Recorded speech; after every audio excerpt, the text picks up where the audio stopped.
आपको बहुत सारा नोट्स बनाने की जरूरत नहीं है। उसको कैटेगराइज करना है कि कैसे छोटे छोटे पार्ट्स में छोटे छोटे शॉर्ट नोट्स बन सकते हैं। साधारण भाषा में मैं बोलूं तो आपको ऐसा प्रिसीजन के साथ नोट्स बनाना है जिसमें आपको ये पता चल चुका हो कि मुझे क्या आसानी से भूल जाता है। अभी आप बहुत सारा पेपर सॉल्व किए हो ना, तो आपको एक मोटा मोटा आइडिया लग गया है कि ये वाला फॉर्मूला मैं जल्दी से भूल जाता हूँ, ये वाले चैप्टर का नोट मैं जल्दी से भूल जाता हूँ। तो आपको नोट्स नहीं, इस चीज को नोट करना जो हम भूल जाते हैं, क्योंकि आपको ये भी याद नहीं रहेगा कि आपको आसानी से क्या याद नहीं रहता है। तो वो लिस्ट बनाना बहुत जरूरी।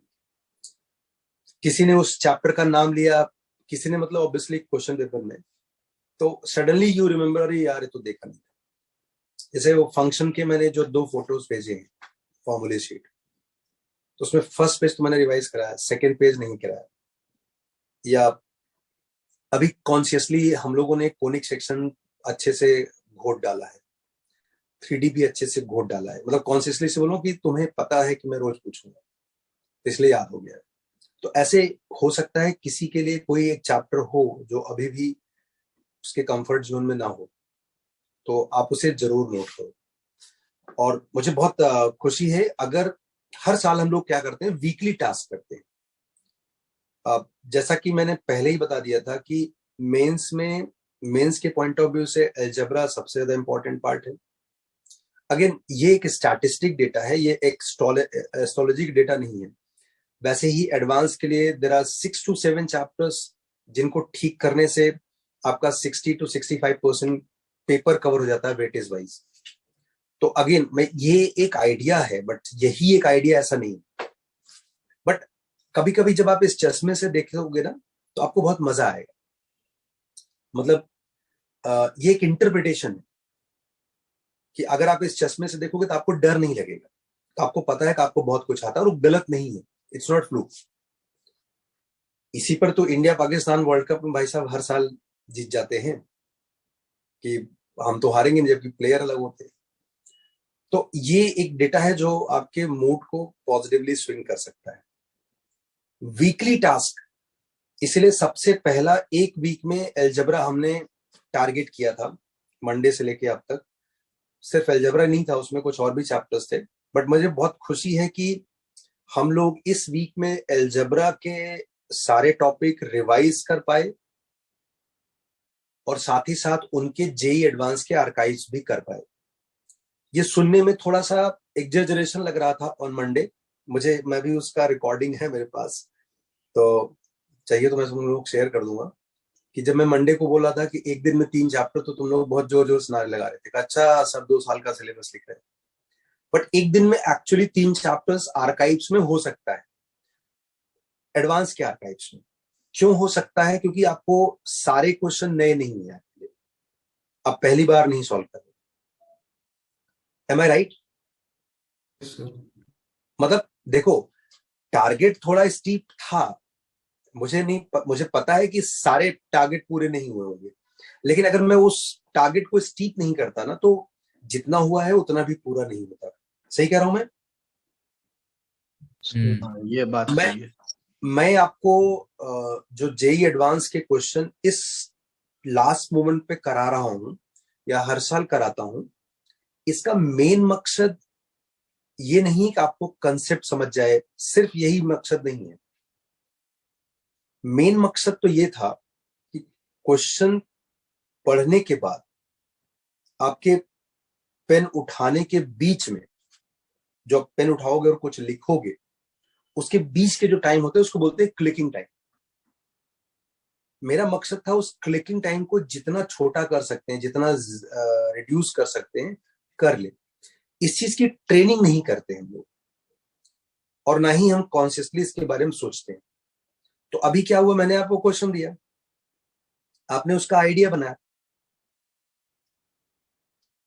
आपको पता चला कि वो आइडिया सही है या गलत है, नीचे सोल्यूशन देख लिया या मैं सामने खड़ा था तो मैंने बता दिया आपको। तो ग्रेजुअली आपको हर एक 10 सेकंड में ये एहसास होने लगा कि हाँ, तुम्हारे आइडिया सही जा रहे हैं। अगर किसी में आइडिया सही नहीं जा रहे हैं तो ऑब्वियसली वो चैप्टर रिवाइज करने की जरूरत है। तुम्हारे लिए ये ज्यादा वैलिड नहीं रहा क्योंकि हमने काफी अच्छे रिवीजन कर रखे हैं। तो क्वेश्चन देखते ही आपको आइडियाज लग रहा है या at least you are able to find out कि मुझे ये नहीं आएगा। बहुत सारे लोगों को ये पता करने में कि उनसे ये नहीं होगा, वो पूरा क्वेश्चन सॉल्व करते हैं। एक साधारण भाषा में, जैसे एक बैट्समैन है, उसको बॉलर के हाथ से छूटने के बाद ही मालूम चल जाता है कि उसे कौन सा स्टेप लेना है, छक्का मारना है या विकेट बचाना है या डक करना है। अगर मुझे, जो कि एक नॉन क्रिकेट प्लेयर है, उसको खड़ा कर दो तो मुझे बाद में मालूम चलेगा कि वो शोएब अख्तर की बॉल आई और अब वो सेलिब्रेट भी कर रहे हैं। समझे? मतलब मुझे वो आईज नहीं है, मैं प्रैक्टिस नहीं हूं।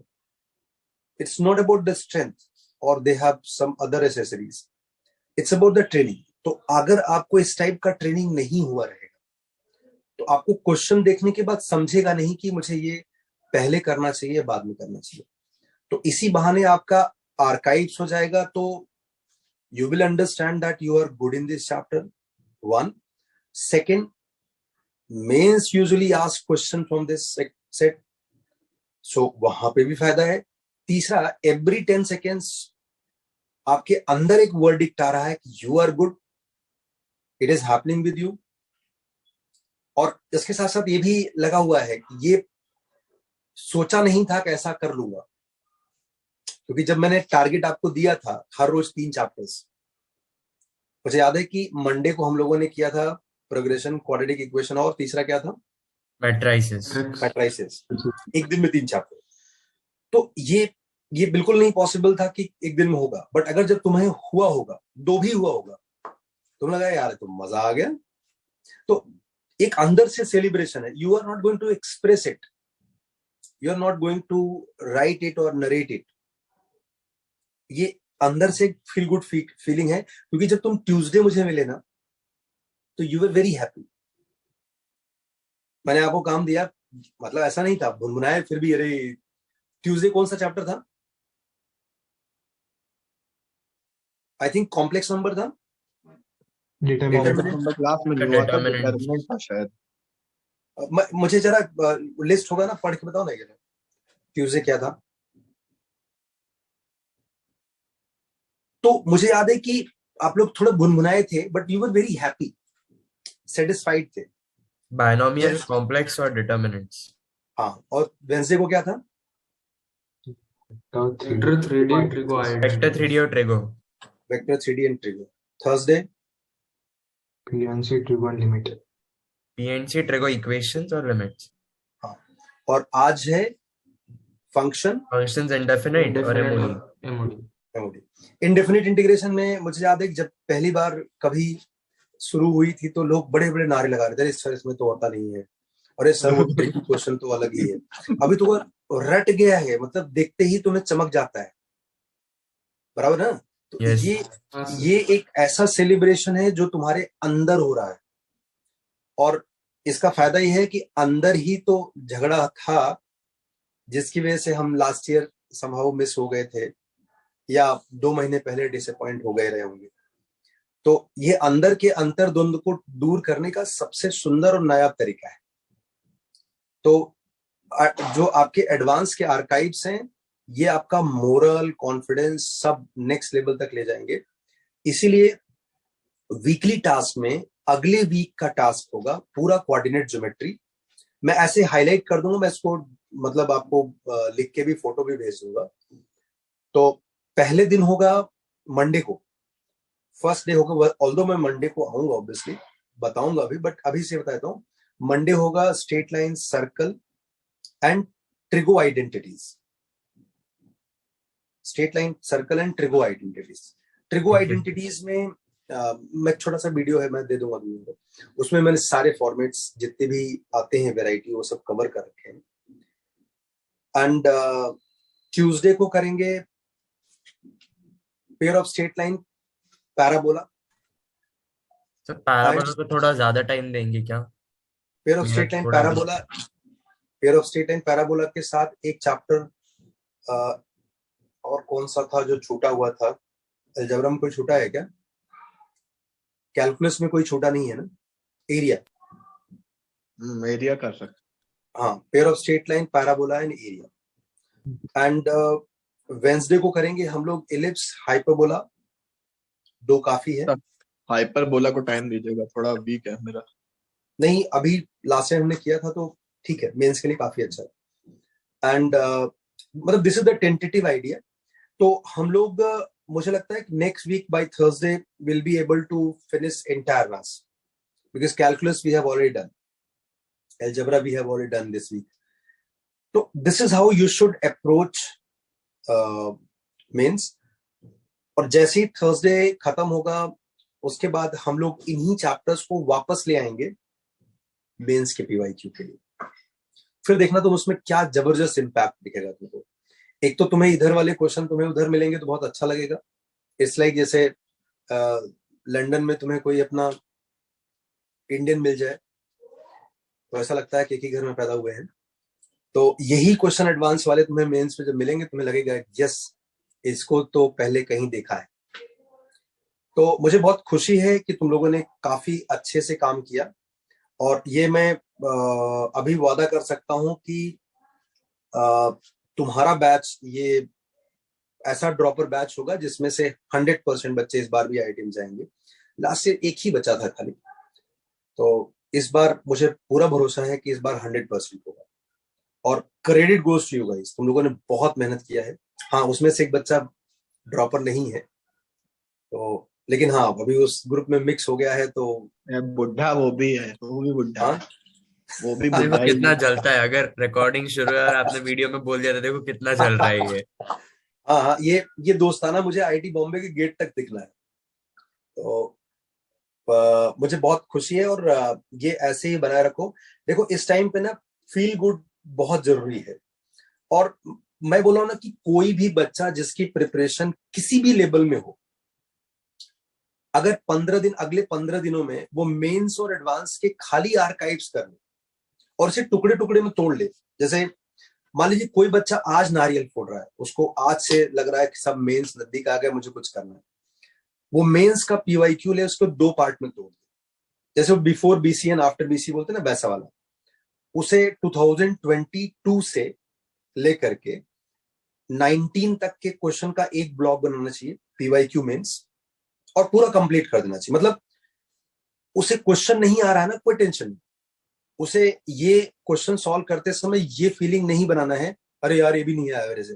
तुम देखो उसका सोल्यूशन देख लो, बट अगेन नेक्स्ट टाइम अगर वो क्वेश्चन तुम्हें मिलता है तो you should be able to do it. इतना मत समझ जाओ, एक ब्लॉक पहले ये कंप्लीट करो। मतलब अगर किसी बच्चे को, कोई बच्चा नादान बच्चा है जिसके पास अभी 21 दिन बचे हैं, 7 सास के 3 वीक बना ले वो। इन तीनों वीक में वो ये कर सकता है, एक वीक में वो 19 से 22 का पीवाईक्यू मेंस कर ले, और फिर दूसरे वीक में एडवांस के पीवाईक्यू कर ले। अगेन एडवांस के पीवाईक्यू करते समय क्वेश्चन और सोल्यूशन नीचे ही रहना चाहिए। तीसरे वीक में वो 19 से पहले वाले पीवाईक्यू मेंस के कर ले, खत्म। You are into good list. But ये तीनों सब्जेक्ट में करो,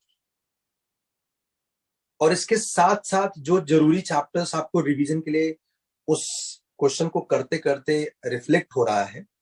जैसे अगर आप किसी टीचर को पकड़ोगे या किसी मम्मी को पकड़ लो, पापा को पकड़ लो, उनको बताओ कि मुझे एक पर्टिकुलर टाइप के क्वेश्चन नहीं आ रहा, जो नहीं आ रहा उसको बता दे जाओ, हाईलाइट कर दो, ये नहीं आ रहा। कोई भी बंदा, या तुम खुद भी बन सकते हो टीचर, देख करके पता चल जाएगा कि मुझे इस चैप्टर में रिवीजन की जरूरत है, वो रिवाइज करते जाओ साइड बाय साइड, काम खत्म।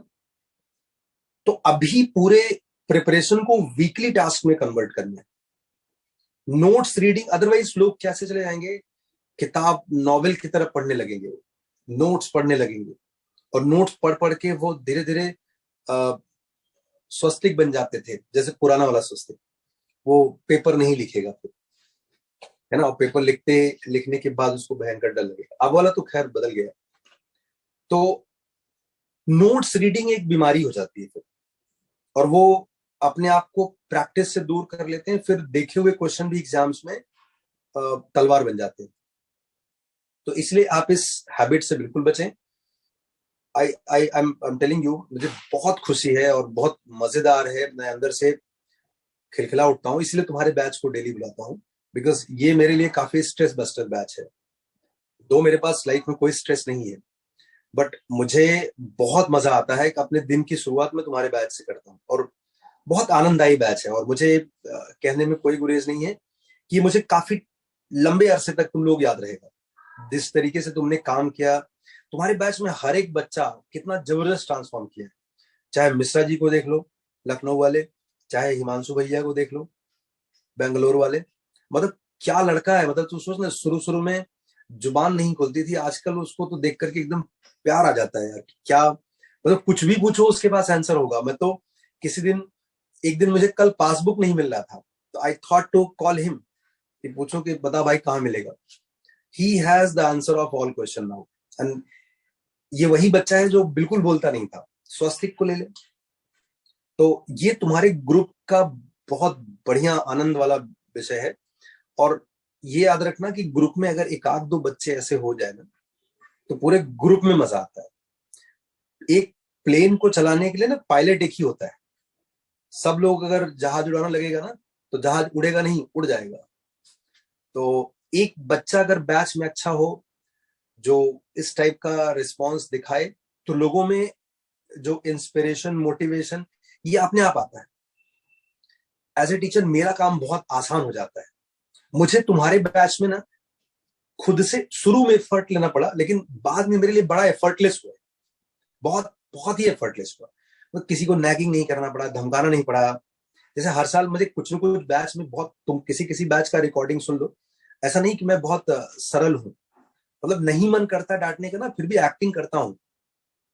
तो तुम्हारे बैच में ऐसे मौके बहुत, आई थिंक एक आखिरी बार आए है ना, एक ही दिन आया था शायद, मैं तो, मुझे इतना ही याद है। अरे तुम लोग बोलो लड़के, तुम लोग चुप हो यस गए तो सर, शायद यस। लगेगा कि बहुत बार आया था, मैं झूठ बोला। ऋषभ को बाहर निकाल मुझे दिया था। किसको निकाला था बाहर है वो? ऋषभ को। अच्छा, नाम लेकर के पूरा, मतलब वर्ल्ड वाइड ये न्यूज भी मैं फैला। किसी का नाम नहीं लूंगा, मुझे ही बाहर निकाला था एक बार किसी ये ढिंडोरा पीट रहा है। नहीं, मैं ही बाहर हो गया। ऋषभ मिस्टर नेपाल को शायद बाहर निकाला था। आई थिंक मिश्रा जी को भी निकाला था क्या? हाँ, मिश्रा जी को भी निकाला मुझे था। इसलिए मैं निकाला था कि मैं आया था एरिया का 15 होमवर्क करके मिनट नहीं आया था मैं, इसीलिए। मैं 15 मिनट लेट आया था। आपने कहा 15 मिनट थोड़ा सा और बैठो, तो अच्छा, हाँ। हाँ, ये हुआ था। लेकिन लेकिन मैं बताऊं, तुम लोगों को पनिश करने में ना, मैं I swear, I am telling you, I am confessing it, मुझे खुद को पनिशमेंट देने जैसा लगता है। मतलब बहुत कम टाइम में इतना ज्यादा क्रेडिट तुम लोगों का है। इतना ज्यादा घोल दिया प्यार तुम लोगों ने ना, कि साला बोले नहीं बोलेगा। और मुझे पता है कि अगले साल में यही एक बैच है, अकेला बैच नहीं है, but this is the one of the batch जो, जिसमें 100% बिंगो मारेंगे लोग और आईआईटी में जाएंगे, जैसे लास्ट ईयर में बहुत सारे बैचेस में थे।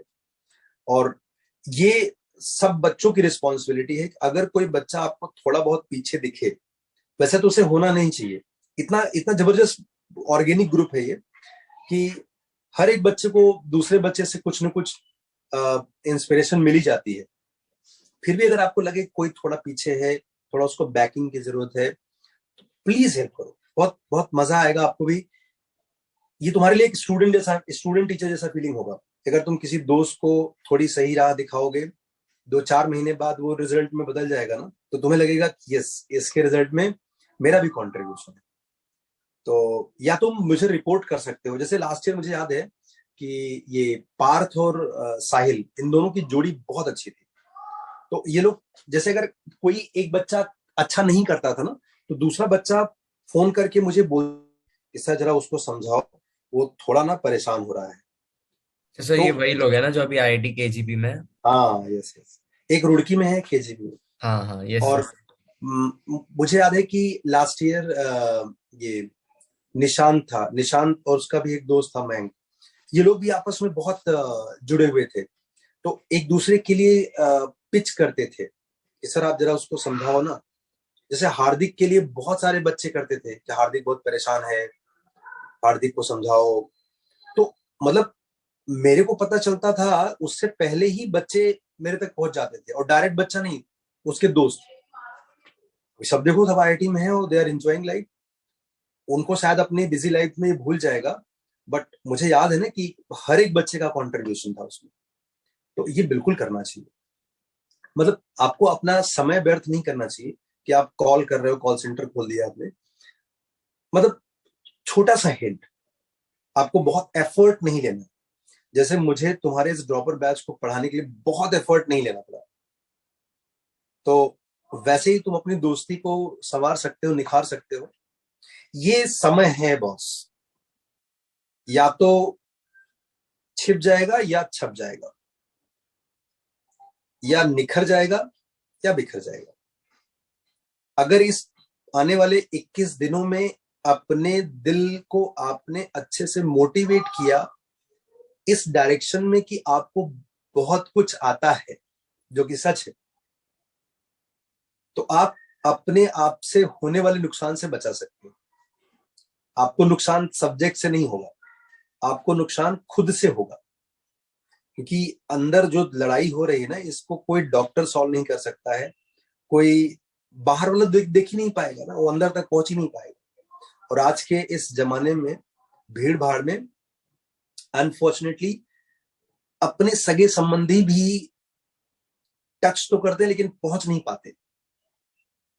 तो मतलब काफी काफी वातावरण बदल चुका है। इसलिए मैं बोलूंगा कि आपको ये रिस्पॉन्सिबिलिटी खुद से उठानी होगी कि आप अगले 20 दिनों में, इतना जानते हो, इतना समंदर है अंदर, अगले 20 दिनों में कुछ ऐसा मोटिवेट करो अपने आप को। एक दिन का काम नहीं है, डेली का काम है। जैसे प्रोग्रेसिव बनाए रखना पड़ेगा, ताकि आपको जो आता है वो हाईलाइटेड रहे। जैसे किसी एक बच्चे ने एक पेपर में, जैसे मिश्रा जी का ही एग्जाम्पल ले लो, मैथ्स में 100 में उनको कुछ 72 75 आए थे, फिर भी बड़े ज्यादा सर पता नहीं क्या। तो अगर मान लीजिए उस दिन वो किसी ने हाईलाइट कर दिया कि तुम्हारे तो 25 नंबर ये गलत हो गए, तुमको ये नहीं आता। जैसे वो फंक्शन वाला क्वेश्चन में मैंने बोला तो मेरे मुंह से निकला, मैं टेस्ट ही कर रहा था, हाँ सर ये भी नहीं आया मेरे को।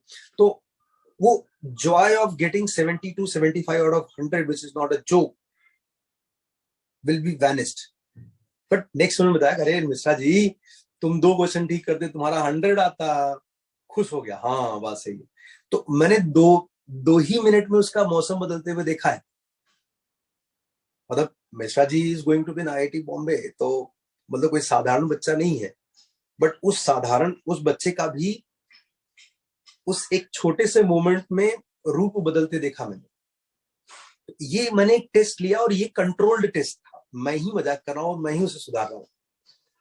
लेकिन जब ये मजाक अंदर से आएगा और सुधारने वाला कोई और नहीं होगा, तो सामने में मिरर में भी अपनी ही शक्ल धुंधली दिखाई देगी। इसलिए बहुत जरूरी है कि आपके अंदर जो पॉजिटिव है उसे रोज हाईलाइट करते रहो कि हाँ मैंने इस वाले टेस्ट में भी अच्छा किया था, मैंने आर्काइव्स में भी अच्छा किया है, एक दिन में इतने किए हैं। You have to highlight it, especially when किसी टेस्ट में किसी कारण से कुछ मार्क्स कम आ जाए। जैसे XYG क्लासेस का टेस्ट में अगर आपका 10 नंबर आ गया, you are not preparing for that classes, that is not a certificate that you are not going to do well in actual exams. Actual exams ऐसे क्वेश्चन का समूह है जो आप अभी घर पे प्रैक्टिस कर रहे हो और आपसे नहीं आ रहे या आ रहे हैं। इन्हीं में से जब क्वेश्चन आएगा तो अब आपके लिए नया थोड़ा ना है, वहां थोड़ा ना एक्टिंग करना है आपको, ये तो आपने कर रखा है। मतलब पूरे 2 साल में आपने कम से कम हर सब्जेक्ट में 10,000 क्वेश्चन किए, उसमें से 100% क्वेश्चन कॉमन ही रहेगा। लेकिन अगर ये मान लो कि मैं राम हूं और मैंने रावण को मारते मारते थक गया, रावण के मरने के 2 मिनट पहले की कहानी, मेरे पास जितने हथियार थे सब प्रयोग कर लिए, ये मर नहीं रहा है, तो तुम एक हारे हुए राम होगे जिसकी कहानी किताबों में भी नहीं छपेगी और बगल वाला भी नहीं सुनाएगा। बस तुम्हें अपने अंदर एक पॉजिटिव विजन पैदा करना है जो बताए कि भाई साहब इतने हथियार की जरूरत नहीं थी, निशाना तो इसके पेट में लगाना था। बन गए तुम मर्यादा पुरुषोत्तम श्री राम, पूरी दुनिया तुम्हारे लिए अपने घर में खाने के लिए नहीं है, फिर भी तुम्हारे लिए दीपक जलाएगी, और तुम्हारे नाम से दिवाली मनाएगी। तो ये सेलिब्रेशन तुम्हें पहले खुद करना होगा ताकि पूरी दुनिया करे, और ये हर रोज करना होगा। तो अगले 21 दिनों में मौसम बदलने के लिए तुम्हारा कोई बाहरी फैक्टर की जरूरत ना पड़े। You have to change your मौसम ऑन योर ओन। ठीक है, जैसे वो पठान मूवी का डायलॉग है ना, कुर्सी की पेटी बांध लो, किसी भी वक्त मौसम बदलने वाला है। एकदम बिल्कुल सही है। आप एकदम पेटी बांध लो, हर रोज, हर घड़ी, हर क्षण मौसम बदल सकता है। उस मौसम का नियंत्रण आपके हाथ में होना चाहिए। अगर ऐसा कर लिया तो ये पहले में ही धमाका होगा, 100% धमाका होगा। मैं हूं ना, मुझे पता है कि मेरे पास वो कंट्रोल है। एटलीस्ट तुम लोगों को तो जानता हूं मैं, तो तुम्हारे लिए तो है। भाई साहब, लास्ट ईयर तुमने समृद्ध जोशी को भी देखा था ना, पेपर ऑन पेपर 2 बीच में ड्रॉप ले रहा था। तो मुझे पता है कि कहां पर क्या कंट्रोल करना होता है। तो मुझे ये स्वस्तिक महाराज के भाई साहब विनम्र पूछना, एग्जाम्स के एक दिन पहले मेरी गाड़ी में बिठा के उनको घुमा रहे थे। वो बड़े परेशान थे। तो ऐसा नहीं कि मेरे उस घुमा देने से उसका आईटी हो गया। He was a good, he is still good, he is a rock star. मैं उस क्षण में उसकी नेगेटिव पार्ट्स को हावी नहीं होने दिया, बस। समझा? हाँ, मतलब मेरा रोल बहुत ही दाल में नमक जैसा था। बस मुझे ये पता था कि इस पर नेगेटिविटी हावी नहीं होना चाहिए। वो मुझसे ऐसे बोल रहा है कि सर, मेरा मेंस में भी इतना मार्क्स कम आया, कैसे होगा? मैं बोर्ड्स में भी बहुत डरा हुआ हूँ। बिट्स में भाई साहब 426 या 436 नंबर लाए थे उसने। और फिर उसे क्या 14 आया था। कितना? 14 ऑल इंडिया 414 रैंक। था। नहीं, ऑल इंडिया रैंक 14 आया था। हाँ, तो मैं बोल रहा, और उसको ट्रांसलेट कैसे करा? सर बिट्स से क्या होता है? बिट्स में तो सभी लोग लाते हैं, बिट्स में तो बहुत आसान है। मतलब he was discrediting himself from every good thing. मतलब एडवांस में। और मुझे क्या बोला, मैथ्स मेरा बहुत खराब है, मतलब बहुत खराब है। और उसको ऐसा बोल बोल करके जो उसके बगल में को ऑडियंस थे ना, आदित्य था जो आईटी बॉम्बे में, मतलब इतना घनघोर डराया हुआ था। और सच में वो डरता था, शकल से उसके दिखता था रो पड़ेगा ऐसा था। बट मुझे पता है कि ये एक छोटी सी, he is a self critic, अपनी ही सास है। जैसे इस बार ध्रुव मल्होत्रा थे, डीएम साहब। तो ऐसे मोमेंट पे आपको थोड़ा सा हेयर लाइन थोड़ा सा बचाना है। थोड़ा सा अगर इन्वेस्टमेंट वहां कर दिया तो अच्छा रॉक स्टार है। जो बच्चा आईटी क्लियर करता है वो हमसे सबसे बहुत चालाक होता है। वो बहुत ही चालाक होता है। बस वो वहां जाएगा या वहां नहीं जाएगा, इस बाइनरी में केवल एक ही होता है कि ये मौसम बदल रहा है उसके फेवर में या उसके अगेंस्ट में, और इस पीरियड को कैसे सेलिब्रेट कर रहे हो। तो इस 21 डेज को हमें ऐसे ही जीना है। और मैं बहुत विश्वास के साथ, बहुत भरोसे के साथ कहता हूं कि अगला साल तुम्हारा बहुत ही मजेदार, बहुत ही जबरदस्त होगा। इसमें तुम अपने ड्रीम कैंपस में बैठ करके, मेरे लिए सबसे बढ़िया गिफ्ट यही होगा कि तुम अपने ड्रीम कैंपस में बैठ करके मुझे कोई मैसेज करो, कॉल करो, और अपने वहां के हर रोज की दैनिक दिनचर्या बताओ। मतलब मेरे लिए इससे बढ़िया स्क्रिप्ट नहीं हो सकता है। तो this script has been already written, let's chase it. And chase इसलिए कर रहे हैं कि थोड़ा मेमोरेबल होगा, तो जब हम बताएंगे तो फेक नहीं लगेगा फ्यूचर में। जब तुमको मैं बुलाऊंगा कि बताओ, नरेट करो अपनी कहानी, तो लोगों को सुनने में मजा आए, बिकॉज कहने वाला मजेदार है। चलो, इसी वादे के साथ wish you a very very happy new year in advance. And इस साल को यादगार बनाना, बेमिसाल बनाना। थैंक यू ठीक है, सर। Thank you, चलो, sir. Thank you all the sir. Best friends. Yes, sir.